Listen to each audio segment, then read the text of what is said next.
نبی کریم صلی اللہ علیہ وسلم نے ارشاد فرمایا املک علیک لسانک، املک علیک لسانک، اپنی زبان پر کنٹرول رکھو، اپنی زبان کو اپنے قابو میں رکھو، اپنی زبان کے مالک بن جاؤ، اپنی زبان کو قابو میں رکھو۔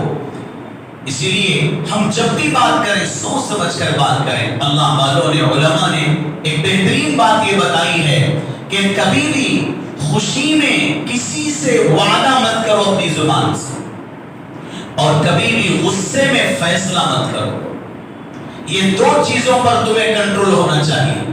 خوشی میں آ کر کے آدمی وعدہ کر بیٹھتا ہے، بعد میں اس سے پوچھا جاتا ہے کہ تم نے تو سب کے سامنے یہ بات کی تھی، وعدہ کیا تھا، اب کیا ہوا؟ یا تو آدمی یوں کہے کہ میں نے وعدہ نہیں کیا، جھوٹ بولے تو جھوٹ کا گناہ ہوگا، یا اگر یوں کہہ دے کہ نہیں بس میں وہ ایسے ہی کہہ دیا تھا، تو پھر ایسے ہی کہہ دیا تھا تو پھر لوگوں کی نظر میں تمہاری اہمیت گھٹ جائے گی، حیثیت گر جائے گی۔ یہ آدمی عجیب و غریب ہے، پاگل قسم کا ہے، جب چاہا سب کے سامنے بول دیا، پھر بعد میں آدمی کہتا ہے کہ میں نہیں کروں گا وہ کام۔ اور غصے میں بھی فیصلہ مت کرو، غصے میں کیا گیا فیصلہ نقصان دہ ہوتا ہے۔ اس لیے ایک زبان پر ایک عادت ڈال لو۔ اللہ والوں نے، علماء نے بتایا ہے کہ ایک عادت ڈال لو زبان پر، 3 باتیں کہو۔ کوئی اگر تم سے کچھ بھی کہے تو 3 باتیں کہو۔ پہلی بات، میں استخارہ کر کے جواب دوں گا۔ استخارہ مانے اللہ سے مشورہ طلب کرنا، اللہ سے خیر چاہنا۔ دوسری بات، میں اپنے بڑوں سے مشورہ کر کے بتاؤں گا۔ تیسری بات، میں اس پر غور کر کے آپ کو جواب دوں گا۔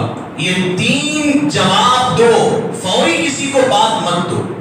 اللہ سے مشورہ کروں گا، یا اپنے بڑوں سے، ماں باپ سے مشورہ کروں گا، یا پھر اس پر غور کر کے جواب دوں گا، یہ کہو۔ لیکن جذبات میں آ کر کے نہ ہمیں غصے میں فیصلہ کرنا ہے، نہ جذبات میں اور خوشی میں آ کے کوئی وعدہ کرنا ہے۔ اس لیے جب بھی بات کرو تو سوچ سمجھ کر بات کرو۔ تیسری بات، نبی کریم صلی اللہ علیہ وسلم نے ارشاد فرمائی وَأَجْمِعِ الْإِيَاسَ مِمَّا فِي أَيْدِي النَّاسِ، لوگوں کے پاس جو کچھ ہے اس سے تم مایوس ہو جاؤ، نا امید ہو جاؤ، کسی سے امید کسی قسم کی مت رکھو۔ کسی کے پاس دولت ہے، کسی کے پاس کوئی چیز ہے، اس کی تم کبھی امید مت رکھو، لوگوں سے نا امید ہو جاؤ، مایوس ہو جاؤ۔ کتنی پیاری بات نبی کریم صلی اللہ علیہ وسلم نے ارشاد فرمائی۔ یہ 3 جو نصیحتیں کی اللہ کے نبی نے، پہلی نصیحت کا تعلق اللہ سے ہے کہ اللہ سے تعلق کو صحیح کرو، تو نماز صحیح کرو اللہ سے تعلق کے لیے، بندوں سے تعلق صحیح رکھو، تو بات جو بھی کرو تو ایسی بات کرو کہ بعد میں معافی کی ضرورت پیش نہ آئے۔ اور اللہ بھی خوش ہیں، بھی خوش ہیں، لیکن انسان بھی تو اپنے آپ سے خوش ہونا چاہیے، ٹینشن میں نہیں ہونا چاہیے۔ اس لیے فرمایا اپنے آپ سے خوش رہنے کے لیے لوگوں کے پاس جو کچھ ہے اس کی امید مت رکھو۔ آج دنیا میں جتنے ٹینشن ہیں، جتنے جھگڑے ہیں، سگے بھائی ایک ساتھ آزو بازو گھر لگا ہوا ہے، 2 بھائیوں کا، سگے بھائی ہیں، لیکن زندگی ایسے گزارتے ہیں جیسے ایک دوسرے کے لیے اجنبی ہیں۔ بھائی کیا ہوا؟ سگے بھائی، وہ تو تمہارے بھائی ہیں، لوگوں نے بتایا، ہم کو تو نہیں معلوم کہ تمہارے بھائی، لیکن لوگوں نے بتایا کہ تمہارے رویے سے، تم لوگوں کے رہنے سے تو نہیں معلوم ہوتا کہ تم سگے بھائی ہیں۔ وجہ کیا بنی؟ کیا کچھ زمین جائیداد کے جھگڑے تھے؟